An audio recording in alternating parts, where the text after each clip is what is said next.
Nyom dunsia. Onyankopon famisie. Na omuna mede mewure mehye.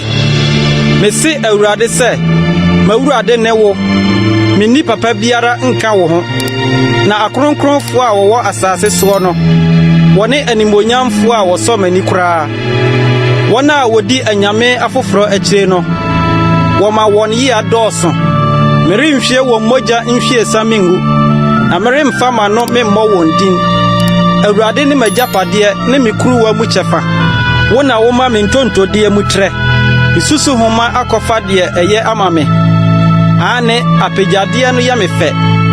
Mekamfo awurade a wakire me kasanyansa. Nso anajo mesawatu mefo. Me de awurade masimanim da. Na owo me nifa yi merinhinhim. Enti makoma to me yam. Na manim onyam di ahurusie.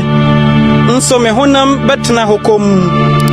Na wori nya me kra asamando. Wore mma wo hotefo nhunu edamu proye. Wo bekire me nkwakwan.